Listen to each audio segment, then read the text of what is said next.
श्री वल्लभाधीश की जय। अपन 15वां श्लोक वापस लेंगे और मैं थोड़ा समझे को। श्री कृष्णाय नमः, श्री गोपीजन वल्लभाय नमः, श्री वाक्पति चरण कमलेभ्यो नमः। श्रीमद् भागवत महापुराण श्रीमद् वल्लभाचार्य जी विरचित श्री सुबोधनी जी की टीका 10वां स्कंद पूर्वार्ध में तामस प्रकरण का प्रमाण अवान्तर प्रकरण में 5वां अध्याय चल रहे है और 10वां स्कंद के अनुसार अपना 9वां अध्याय है और अपन 15वां श्लोक में आए हैं। तो 15वें श्लोक में ये बता रहे हैं कि अपने अपराधी पुत्र को जब बांधने लगी तब वह रज्जू 2 अंगुल कम हो गई। यह देख गोपिका यानी कि यशोदा ने उसके साथ दूसरी रज्जू जोड़ दी। यहाँ वहां पे बछड़ा को और गाय को बांधने के लिए बहुत सारी रस्सियां रखी हूं मैं ग्वालन के यहाँ पे, गोपालन के यहाँ पे। तो जब यशोदा जी ने ठाकुर जी को बांधे तो का विचार 2 अंगुल छोटी पड़ गई रस्सी, तो दूसरी रस्सी में जोड़ दी। या कि अपन ने सुबोधनी जी भी ले ली थी और या कि व्याख्यार्थ लेवे के रज्जू भगवान को कैसे बंधन में लाई, इसका स्पष्टीकरण करते हुए आचार्य श्री आज्ञा करते हैं कि भगवान ने अपने में 2 दोष दिखाए। ठाकुर जी ने अपने अंदर 2 दोष दिखाए। 2 दोष दिखावे के कारण रस्सी से ठाकुर जी बंधवे लगे। तो हमें एक दोष क्या बतायो, एक तो उस यानी कि यशोदा का पुत्रपना, यानी कि मैं यशोदा को पुत्र हूँ, ये एक प्रकार आयो। दूसरा प्रकार ये बतायो कि उस माता का अपराध यानी मटू की फोड़ तक्र बहाना मक्खन बंदरों को बांटना, ये प्रकार आयो। यानी एक तो मैं माता को या प्राकृत माता को मैं पुत्र हूँ और वाके बाद मैंने या माता को अपराध कियो है। तो क्या अपराध कियो है, तो कह रहे हैं कि उस माता का अपराध ये है कि उसकी मटकी फोड़ दी, तक्र को यानी कि छाछ जो के अंदर रहती वो सारी बह गई, माखन जो उनने निकालो तो वो सारा माखन बंदरन को खवा दियो, बांट दियो। तो जब भगवान ने ये दोष प्रकट किए तब रज्जू को ज्ञान हुआ कि भगवान के वे गुण भगवत्व अंदर बाहर स्थित तिरोहित हो गए हैं। जब ठाकुर जी ने ये 2 दोष प्रकट किए तब रज्जू ने विचार किए, रज्जू को विचार आयो यानी रस्सी को, कि ठाकुर जी ने अपने ये दोष बता के जो आपके गुण है, भगवत तत्व जो है वाको आपने जो तिरोहित कर दिए हैं आश्रम में, तो वह भगवान ने तिरोहित करने यानी छुपा दिए हैं। तो अब भगवान को मैं बांध सकूंगी, यो समझकर उसके ही स्थित और अंतःस्थित भगवान को बांधा। यदि रज्जू को इस प्रकार का ज्ञान न होता तो रज्जू भगवान के बाहर भी अपने को न समझती। यानी रस्सी ने ये समझो कि मैं इनके अंदर भले हूं लेकिन मैं अभी आश्रम में बाहर भी हूं, क्योंकि ठाकुर जी ने अपने दोष प्रकट करके ठाकुर जी ने अपनो भगवत तत्व तिरोहित कियो। यासु रज्जू ने यह समझो कि मैं अलग सु हूं, मतलब मैं भगवान के बाहर भी हूं, तब मैं इनको बांध सकूंगी। तो भगवान के अंदर ही होती तो भगवान को नहीं बांध सकती थी। तो ये जब उनने ये समझो तब जाके उनने बाहर भी अपने को न समझती और न बांध सकती थी। अगर वो अपने आप को बाहर नहीं समझती तो बांध नहीं सकती थी। अब या में श्री गुसाई जी ने टिप्पणी जी में या को रज्जू को समझनो और ये सब या को खुलासा दियो है।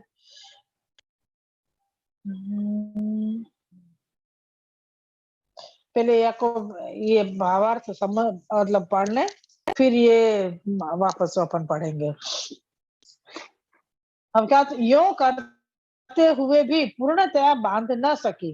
जब रज्जू ने ये विचार किया कि अब मैं ठाकुर जी को बांध सकूंगी, यो विचार करके वो ठाकुर जी को बांधने लगी, तब भी वो पूर्णतया ठाकुर जी को बांध नहीं सकी, क्योंकि रज्जू के पूर्व में यानी कि आदि में और अपर में यानी अंत में भगवान ही है। भले माने भगवान के बाहर अपने आप को ज्ञान कियो वाने जानो कि मैं यहाँ पे मतलब भगवान से या अलग हूँ, तो मैं अब भगवान को बांध सकूंगी। लेकिन फिर भी रस्सी की शुरुआत में और रस्सी के अंत में दोनों ही जगह ठाकुर जी हैं, या सो वो पूर्णतः ठाकुर जी को बांध नहीं सकी। अतः रज्जू 2 अंगुल कम हो गई, यानी रस्सी जो है वो 2 उंगल छोटी पड़ी, यानी बांध नहीं सके उनके ठाकुर जी की कमर को। लोक के परिमाण यानी के नाप में प्रथम नाप 1 अंगुली है, और प्रथम नाप 1 अंगुली के अतिक्रमण का कुछ कारण न होते हुए भी स्वल्प विलक्षणता को भी महापुरुष की योजना आश्चर्य उत्पन्न करती है। जैसे कि 2 उंगल कम वाली रस्सी में बड़ी रज्जू जोड़ने पर भी रज्जू फिर भी 2 उंगल कम हो गई। रज्जू के आदि एवं अंत में जो भगवान है, उस भगवान को ही लपेट लिया। यहाँ पे कह रहे हैं कि 2 अंगुल कम भई। यहाँ पे कह रहे हैं कि रस्सी जो है ठाकुर जी को जब बांधवे गई तो पूर्णतया नहीं बांध सकी, 2 उंगल कम पड़ी। तो यहाँ पे बता रहे हैं कि वैसे लोक को परिमाण यानी कि जो नाप देखे जावे ना, तो 1 उंगल को नाप होवे, तो 1 उंगल के नाप को अतिक्रमण करे सु ये विलक्षणता बताई कि यहाँ पे 2 उंगल कम पड़ी है रस्सी। तो ये कह रहे हैं कि जब 2 उंगल कम पड़ी तो वह रस्सी में दूसरी बड़ी रस्सी जोड़ जोड़ दी, फिर भी वो रस्सी 2 उंगल फिर छोटी पड़ गई। क्योंकि ऐसे करते भय भी ठाकुर जी को लपेट के तो रखो ही है वह रस्सी में, किंतु इससे भगवान से उनके सर्वव्यापकत्व आदि धर्म पृथक न हुए। भले ठाकुर जी को लपेट के रखो है, क्योंकि बांधवे के लिए लपेटना तो पड़े ना एक बार, तो वो लपेटे यानी के आपके पीछे से मतलब पीठिका से लेके आगे लेके आए, आगे आपको बांधना है, तो वो लपेटवे के हमें क्रम ने भले ठाकुर जी को अपने घेरावा में ले लियो रस्सी ने, लेकिन फिर भी वो पूर्णतया नहीं बांध सकी। क्यों नहीं बांध सकी? क्योंकि ठाकुर जी के जो सारे धर्म हते वो अभी ठाकुर जी से अलग नहीं हुए हैं। इस अपनी नित्य सर्वव्यापकता को दिखाने के लिए ही तिरोभाव का नाट्य किया था।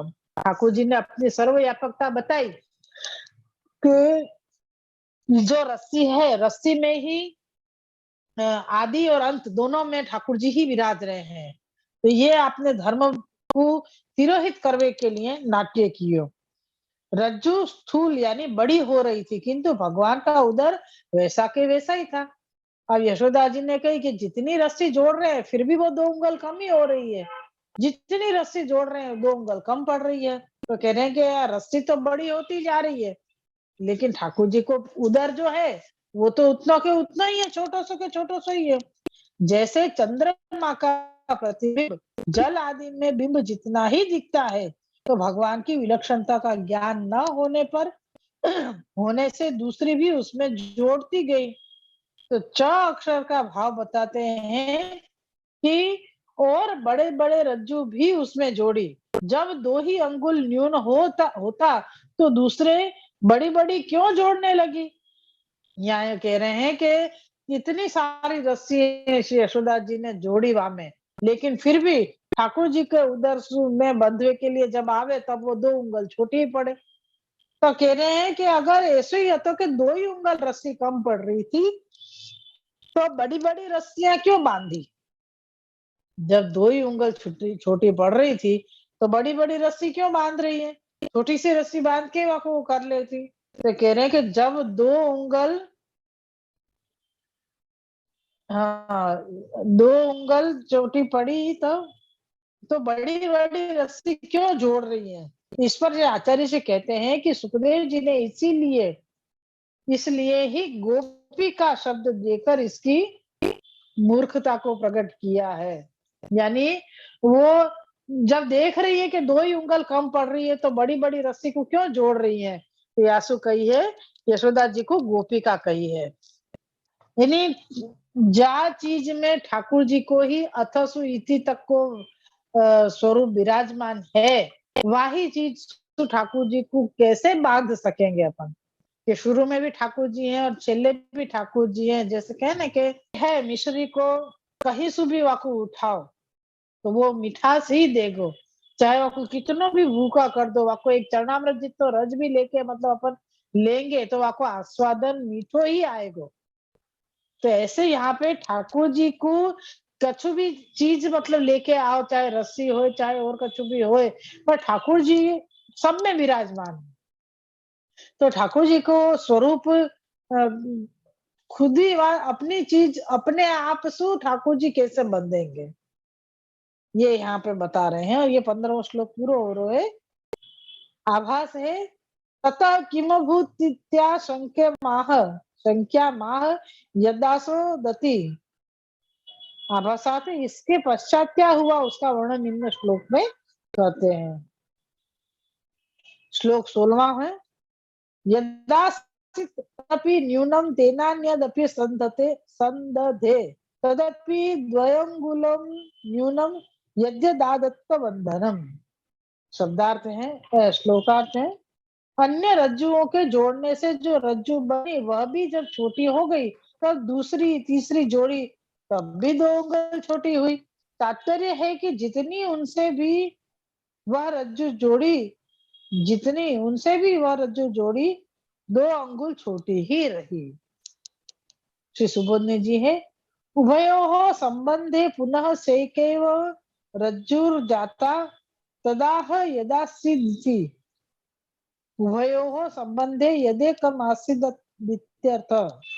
यहाँ से लेके यद्यदेव योजनार्थं गृहीतवती तत्तत् देव द्वयुंगलो द्वयुंगुलोनम भूत। यहाँ तक की श्री सुबोधने जी है। ताकि व्याख्या है। 2 रस्सियों के जुड़ने पर वह रस्सी एक हो गई। 2 रस्सियों के जुड़ने से वह रस्सी एक हो गई।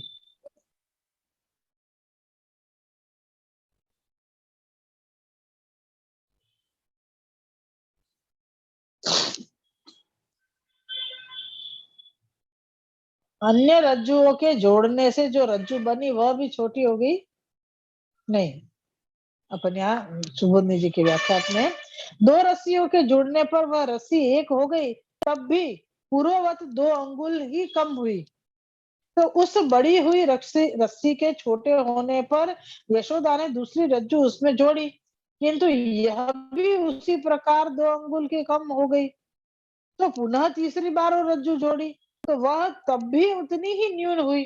त्रिसत्याः त्रिसत्याः ही देवाः। इस श्रुति के अनुसार देवता त्रिसत्य हैं। यशोदा जी कितनी भी मेहनत कर रही हैं, लेकिन वो 2 उंगल छोटी ही रस्सी हो रही है। इस प्रकार यहाँ पे बता रहे हैं। 3 बार रज्जु सम्मिलित होते हुए भी 2 ही उंगल न्यून हुई। इसका भावार्थ यह है कि भगवान जगत के आदि में है। जगत प्रकट नहीं हुआ था तब भी भगवान थे, तथा जगत के अंत में भी है। जगत के आदि में यानी प्रकट नहीं हुआ तो तब भी ठाकुर जी थे, और जब जगत को प्रकट कर दिए तो जगत के अंत में भी ठाकुर जी है मतलब। तो जगत लीन हो जाएगा तब भी भगवान तो रहेंगे ही। भगवान लीन नहीं हो जावे, भगवान तो रहेंगे ही। अर्थात भगवान ने 3 बार यह दिखा दिया कि सारा जगत मेरे शरीर में है। तो जगत अंतःपाती रस्सी मुझे कैसे बांध सकेगी।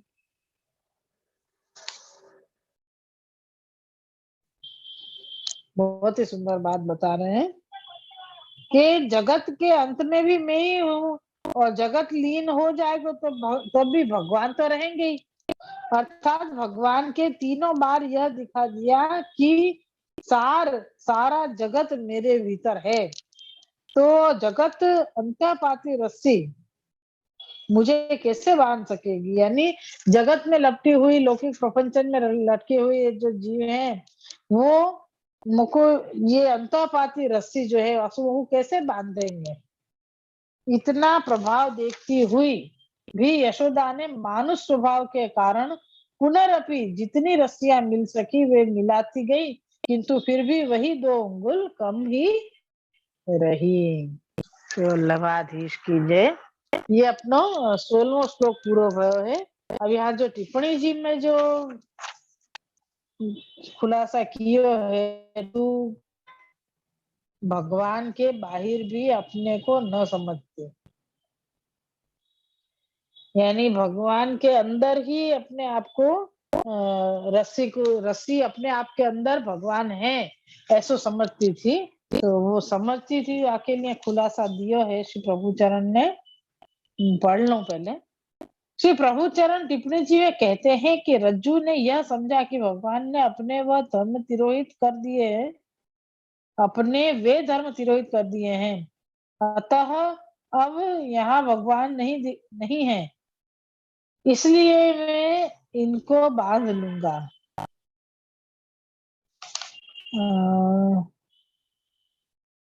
जब ठाकुर जी ने अपने ये तिरोहित कर दिए कहा के मैं धर्म, तब रज्जू ठाकुर जी को बांध सकी है।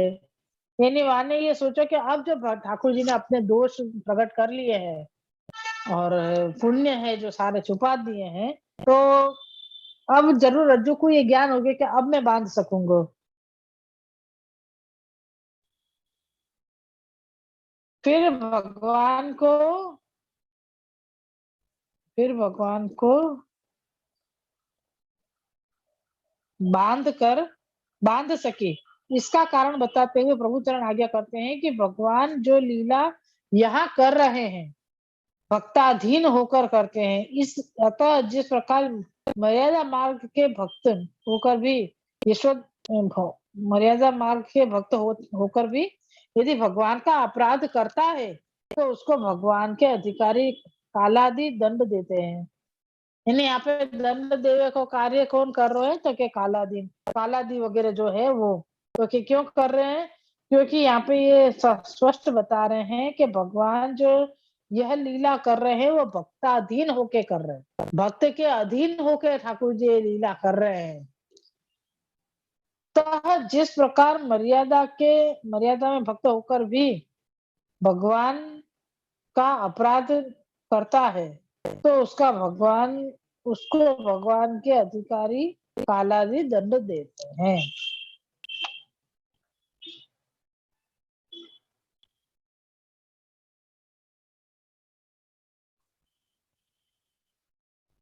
तो शब्द गायब हो जा रहे, बार बार वाक्य कहाँ चली जाए। उसी प्रकार पुष्टि मार्ग में यह नियम है कि भगवान भक्त का अपराध करे तो उन भगवान को भक्ताधीन होके भक्तेच्छानुकूल लीला करनी पड़ती है। यहाँ भजन के विरोधी भावों को उत्पन्न करना ही अपराध है। ऐसा होने पर ही भगवान ने पुत्रपना स्वीकार किया है, तो साथ में उस पुत्रपने के धर्म भी आप में आ गए। इससे माता का नियमाकाल भी आपने अंगीकार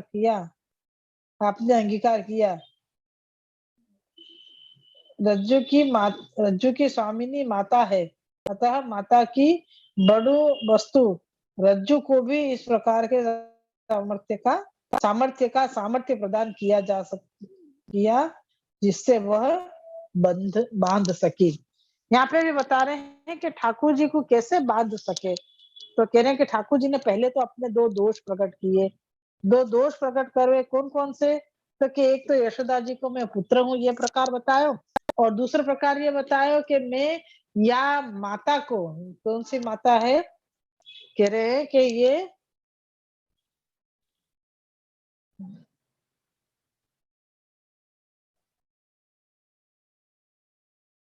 दो है, एक आयो यशोदा जी को पुत्र पनो, और दूसरो बता रहे हैं हमें ठाकुर जी ने यशोदा जी की, जिनको आपने माता को वो दियो, वो उन माता के काम करवे की जो मथनी वगैरह है वो सब आपने फोड़ दी है।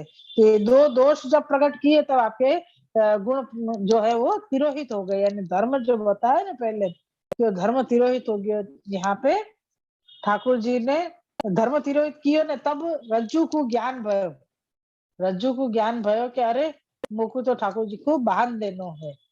तो वह समय में रज्जू के आगे पहले प्रथम में और रज्जू के अंत में दोनों ही जगह काल स्पष्ट रूप से दिखाई दे रहे हैं।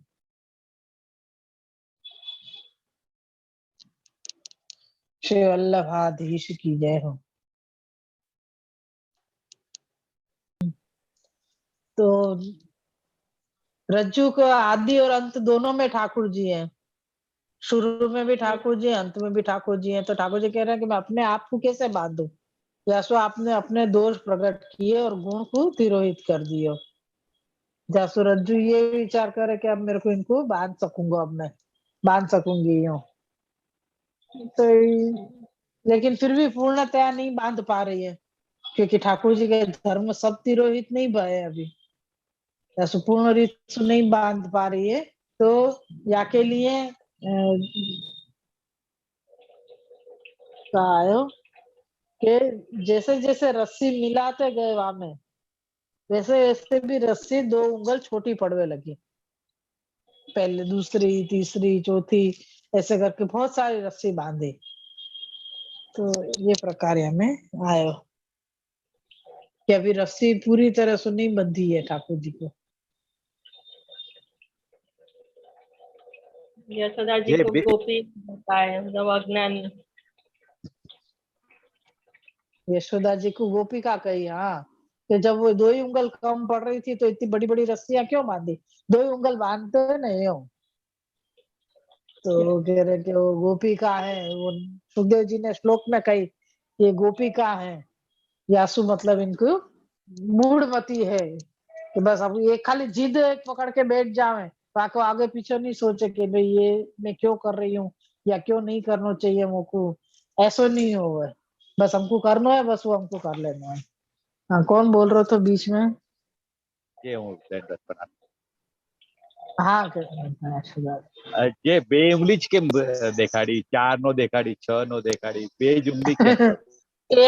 એ આગળ આવશે ખુલાસો। એક તો એક आज ઉંગલ નો તો આવ્યો કે ભાઈ આખો લોક રીત નું જો માપ ગીને જાય वो एक उंगल को हुए, वो काय को परिणाप परिणाप, हाँ, वो परिणाम नहीं, परिमाण, परिमाण शब्द दियो, वही હતું।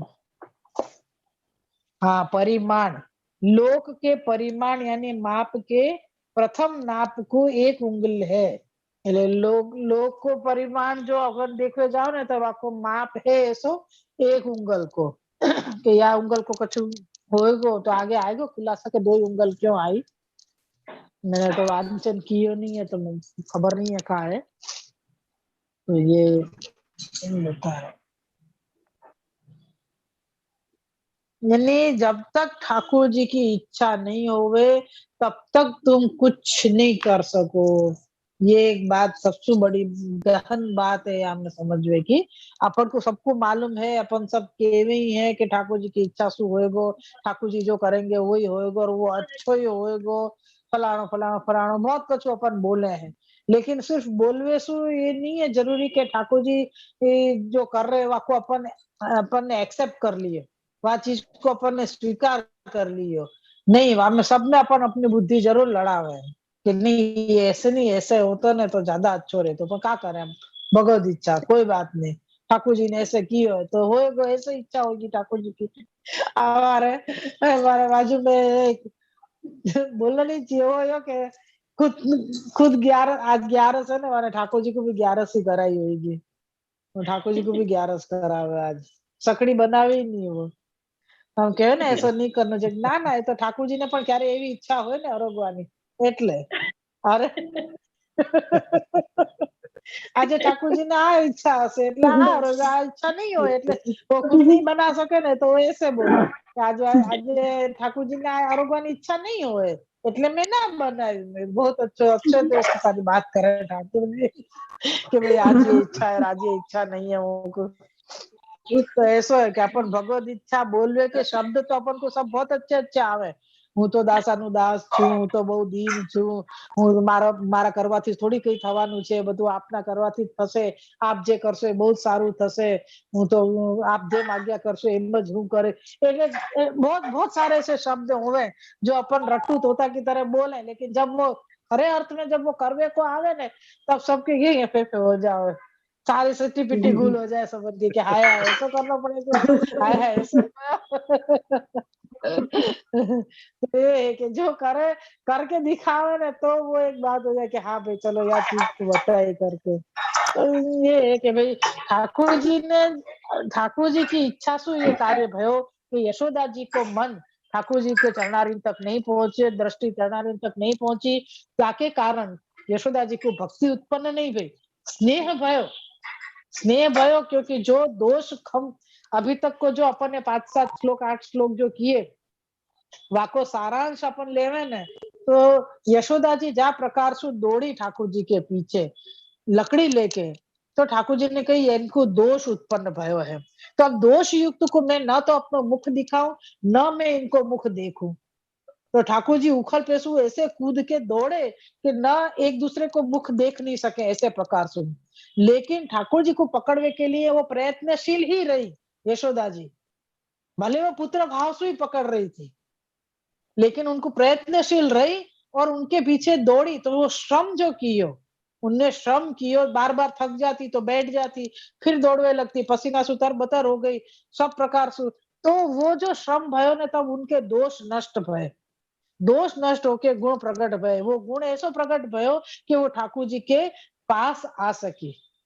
लेकिन ठाकुर जी के दर्शन करने को भी अभी ठाकुर जी दर्शन नहीं देना चाह रहे थे, तो दर्शन देवे जितने उनको दोष नष्ट नहीं भये थे, लकड़ी फेंक दी उनने, लेकिन रज्जू सु बांधवे की मन में रखी इच्छा कि याको मैं कैसे भी सबक तो सिखाऊंगी, यानी ये तोड़फोड़ करी है। तो वो जो दोष है तो वाकई वजह से क्या दिखायो कि ठाकुर जी अपने नेत्र में, मतलब जैसे रो रहे हो बालक, ऐसे नेत्र मसल रहे हैं। तो वो नेत्र मसलते भय ठाकुर जी को देखो जब, तो ठाकुर जी के दर्शन नहीं कर पाई पूरे, सिर्फ यहाँ श्रीमस्तक के दर्शन भय। और श्रीहस्त हाथ में मतलब बीच में હતો, तो चरणारविंद तक भी दृष्टि नहीं गई। तो चरणारविंद तक दृष्टि चली जाती तो भक्ति उत्पन्न हो जाती। भक्ति को मतलब ये હતો कि स्नेह उत्पन्न होतो, स्नेह उत्पन्न होतो तो मतलब ये હતો कि ठाकुर जी में तो फिर तो हाथ जोड़ के खड़ी हो जाती, हाथ जोड़ के खड़ी हो जाती, तो ठाकुर जी को आगे लीला जो करनी है वह लीला में सहायक कैसे होती हो। यमलार्जुन भंजन करनो है जो पेड़, वाके लिए ठाकुर जी को उखल में बंद न हो, और यशोदा जी को प्रीति उत्पन्न हो जाती, भक्ति उत्पन्न हो जाती, तो यशोदा जी बांधती थोड़ी कोई ठाकुर जी को, वो तो गोदी में लेके और फिर दुग्धपान करावे लगती और खिलावे लग जाती। तो ये तो करनो नहीं है तो ठाकुर जी को, तो ठाकुर जी ने उनको अपने चरणारविंद के दर्शन नहीं कराए। और ऐसी भक्ति उत्पन्न न हो जाए जासु उनको पुत्र स्नेह बढ़ जावे, तो जाके लिए ठाकुर जी ने अपने मस्तक के ही दर्शन करवाए और वहीं तक उनको रखियो कि भाई हाँ तुम मेरे निकट हो, बस यासु ज्यादा अभी कछु नहीं। तो वो जो हृदय में जो उनको सबक सिखावे को जो भाव હતો वो और प्रबल हो गयो कि अभी देखो ये झूठो झूठो रो रहे हो, नाटक कर रहे हो, अभी भी लाओ अभी मैं आपको बांध दूं। ऐसे करने करके उनने अपने आप को ठाकुर जी के अनुरूप, ठाकुर जी की लीला के अनुरूप अपने आप को किया। और ऐसी ठाकुर जी की इच्छा आती या सो वो रस्सी से बांधवे गई। अब ठाकुर जी को बांधवे लगी, ठाकुर जी को स्वरूप पूरा बताओ अपन को कि ठाकुर जी को कोई बांध ही नहीं सके। अथ इति आप है, अंदर बाहर आप है, सर्वस्व मतलब सारे जगत की रचना करने वाले आप है, जगत के भीतर भी आप है, जगत के बाहर भी आप हैं, तो सब सर्वत्र आप है, तो आप अपने आप को कैसे बांधेंगे। रस्सी में भी अथॉरिटी आप ही हैं, तो ये सब होवे सु तो रस्सी अपने आप को अलग नहीं समझ रही है। तब ठाकुर जी ने अपने दोष उत्पन्न किए कि भाई मैं याको पुत्र हूँ और मैंने तोड़फोड़ करी है, बदमाशी करी है, नटखटता करी है, तो अब मेरे को यक बांधनी पड़ेगी। तो वो प्राकृत बालक रूप जो क्रम बतायो, तब वाने रस्सी ने विचार किया कि हाँ अब मैं इनको, क्योंकि गुण तिरोहित कर दिए ठाकुर जी ने, इतने भी नहीं किए कि रस्सी अपने आप को पूरे वश में कर ले ठाकुर जी को, इतनो गुण भी तिरोहित नहीं किए। देखो दोनों चीज है, ठाकुर जी ने अपने दोष प्रकट किए और गुण तिरोहित किए, और यशोदा जी के दोष तिरोहित किए, दोष नष्ट किए और गुण प्रकट किए थे। दो बात बताइए हमें। तो अभी दो उंगल में अभी छूट रही है, तो वो क्यों छूट रही है वो तो आगे खबर पड़ेगी श्री वल्लभ की कृपा से, तो समझ में। तो दूध भी तो जड़ ही है ना क्रिस्तु। हाँ गाय के दूध को आ तो क्रम के दूध उफल रो है, वो विचार कर रो है कि यहाँ तो माता और पुत्र को स्नेह इतना है कि यार मेरी तो कोई, मेरी तरफ तो कोई देखेगा ही नहीं, ठाकुर जी मेरा अंगीकार तो करेंगे ही नहीं, और जब मेरा अंगीकार ही नहीं होगा तो मेरे को जीवन रख के क्या काम है। मैं या अग्नि में अपने जीवन को कर दूं, जो करके वो उफल तो ठाकुर जी ने आपको ताप सहन नहीं रहा, ठाकुर जी को तो तात्कालिक यशोदा जी को भेजो कि जाओ तुम आपको बचाओ जाके। तो ये एक क्रम है कि यार मतलब अपन जो विचार करें कि ये जड़ चीज है, ये जड़ चीज यहाँ से हलेगी नहीं, अपन हलाएंगे तो हलेगी, यानी अपने कर्म से ही सब कार्य हो रहा है, यानी कर्ता तो अपन अपने आप को माने तो हर चीज में मतलब ये है कि नहीं चले यार ये चीज को यो मतलब एक आश्रय आश्रय जो आपको ठाकुर जी को होना चाहिए, वो आश्रय अभी कहाँ बिल्कुल लेश मात्र भी नहीं है कि अपन ने सोचे कि ठाकुर जी की इच्छा से हो रहे हो सब, या ठाकुर जी की जैसी इच्छा, तो वो जैसी इच्छा तो अपन जबरदस्ती मान लेवे, क्योंकि अपनी इच्छा के विरुद्ध कोई कार्य भयो हो तो अपन ये कह देवे कि हाँ ठाकुर जी की जैसी इच्छा और क्या कर सके हमें, क्योंकि अपना वश तो चल ही नहीं रहा वहां पे, कैसे अपन कह देवे कि हाँ ठाकुर जी की जैसी इच्छा। या का मतलब ये नहीं है कि निढाल होके बैठ जाओ, हाँ, या का मतलब ये भी नहीं है कि अपन कछु भी करे बिना, ये ठाकुर जी की इच्छा होगी तो कार्य हो जाएगा, ठाकुर जी की इच्छा होगी तो मैं उठ जाऊंगी, ऐसे नहीं होवे। ठाकुर जी अपन को चला रहे हैं, अपन को स्फुरायमान कर रहे हैं, तो वो कार्य अपने समय में अपन को नियत कर दिया। ठाकुर जी का अपने पीछे पीछे थोड़ी दौड़ते रहेंगे, अब तू उठ, अब तू बैठ, अब तू हाथ हला, अब तू ये कर, अब तू वो कर, ऐसे थोड़ी हो। एक बार अपने अंदर सारे कार्यक्रम फिट कर दिए ठाकुर जी ने, तो अपने आप वो बटन से चलते ही रहेंगे वो यो। वो ठाकुर जी को अपने पीछे पीछे दौड़ने की जरूरत नहीं है। अपन एक एक सिस्टम, एक खिलौना, एक कोई ऐसी मशीनरी अपन ने ऑटोमेटिकली सेट कर दी वाके अंदर, सारो कार्यक्रम वाके अंदर फिट कर दिए, प्रोग्राम सारो सेट कर दिए, तो फिर वो अपने हिसाब से ही चलेगा। अपन ने एक वक्त को सेट कर दिए तो फिर वाके पीछे पीछे अपन चले रहेंगे, तो और कोई काम नहीं है का अपन को? ठाकुर जी कहेंगे मैं तेरे पीछे पीछे दौड़ते रहूंगा तो मुझको और कोई काम नहीं है का? ऐसा है तो ये सोचे, पर हाँ ये हो रहे हो सब कार्य ठाकुर जी की इच्छा से, तभी ये हो पा रहे हैं, नींद आ जानी चाहिए। तो बिल्कुल वही टाइम वल्लभ की कृपा सु, बालक बाबा की और अम्मा की आज्ञा सु, जा प्रकार से ये शुरू कियो, क्योंकि याके अलावा कोई समय ही नहीं है, तो वो ठाकुर जी ने ऐसा उत्साह दियो कि नहीं कैसे भी करके भले मैं झोंका खाती खाती पर मैं वांचन करूंगी, श्री वल्लभ की कृपा से करूंगी, कभी तो मेरे ये आलस छूटेगी ना, मैं करूंगी ही नहीं, या को आलस छोड़ छोड़ के बैठ जाऊंगी कि भाई मुझको तो नींद आ रही है आज, मुझको ये वैष्णव कभी फिरती बार के जे आपने आटली ऊंघ आवे छे तो आप फोड़ी जाओ, मैं फोड़नो नहीं है, ये नींद तो आती ही रहेगी, यही तो मेरी परीक्षा है, यही तो परीक्षा है मेरी, कि तुमको कितनी इच्छा है। ठाकुर जी जैसे कहे ना वेणु बुलाए, सब आओ सब आओ, सब आ गए तो भाई तुम क्यों आई हो, जाओ अपने अपने घर, सही वाला। तुमको सब याद कर रहेंगे। हाँ ये परीक्षा है, सब चली जाती तो गोपीजन सब चली जाती तो क्या हो, तो कछु नहीं हो, तो महाराशि नहीं हो, सही राशि है। नहीं हो तो सब गोपीजन चले जाते तो भाई अपन को ठाकुर जी कहेंगे सो जा सो जा सो जा, तो मैं सो जाऊं, चलो सो जाओ। तो सोने ही जिंदगी भर सोती ही रही है तो वो फिर ये जो ये रस प्राप्त हो रहे हो तुम सबन की आड़ी सु, तो वो कैसे प्राप्त हो तुम, ऐसे वो प्रकार भागवत है जी सब को जो है। वो भागवत जी को प्रसंग याद आ गए। वो अर्जुन जब अश्वत्थामा को लेके आयो ना, तो ठाकुर जी ने बोला कि इसको हाँ मारना भी है और इसको छोड़ना भी है, कर दो। अच्छा तो जब तो कैसे करेगा? आयो ना, हाँ फिर तो मणि निकाल लियो ना। हाँ, फिर उसने मणि निकाल के उसको हाँ अपमानित करके ये बीच में रास्ता निकाला। ठाकुर जी ने हाँ, दोनों छोड़ दिए। ये भी रास्ता है, ये भी रास्ता है, ये भी तू रहता चुन है, अब तू तू। कौन से रास्ता में चल रहा है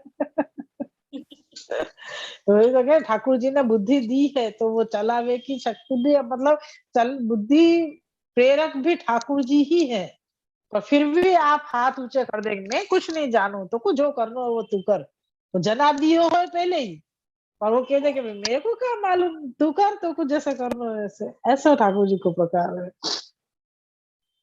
चलावे आप अपनी इच्छा से, डोरी तो आपके ही हाथ में, जैसे कहे ना कि भी पतंग अपन उड़ा रहे हो तो ढील दे दे ढील दे दे ढील दे दे, तो ढील इतनी चली जाए ना कि डोरी इतनी लूज हो जावे कि अपने हाथ में डोरी होवे ना फिर भी कोई को खबर नहीं हो कि अपन पतंग ये वाली पतंग अपन ही उड़ा रहे, तो वाको लगे चल ऐसो पेच लड़ा में, तो जैसे वाको काटवा आए तो अरे डोरी तो हमारे हाथ में, फिर वाको खींचे तो वाको पता चले कि अरे याके हाथ में ही होती है। तो ऐसा है कि ठाकुर जी के हाथ में डोरी है अपनी, मेरी डोरी तिहारे हाथ है, तो वो डोरी तो आपके ही हाथ में है, लेकिन फिर भी चलवे के लिए तू चल, कहाँ कहाँ तक चलेगी तू, जैसे अपन बच्चा वो तूफान करते हो बांध दे वाको, तो बाकी इतनी गोलाई रखी होगी तो इतनी इतनी जगह पे तो घूम सके, जहां दूर जावे जाएगा तो अपने आप को पाँव खींचेगो, भाई मैं तो यहाँ तो बंधो भयो, वापस अपनी जगह पे आ जाएगा। तो ये प्रकार है कि ठाकुर जी दौड़ेंगे, दौड़ तू कहाँ तक दौड़ेगो, चले तो मेरे ही पास आलो है, दौड़ता रहे तू। तो ये है कि ठाकुर जी अपन को बुद्धि दी है तो प्रेरणा भी आप ही करें, दो रास्ता हमेशा बतावे, ये वालों भी है और ये वालों भी है, तो भाई तो को सोनो है तो सो जा, वांचन करे तो वांचन कर, तो को क्या करना है।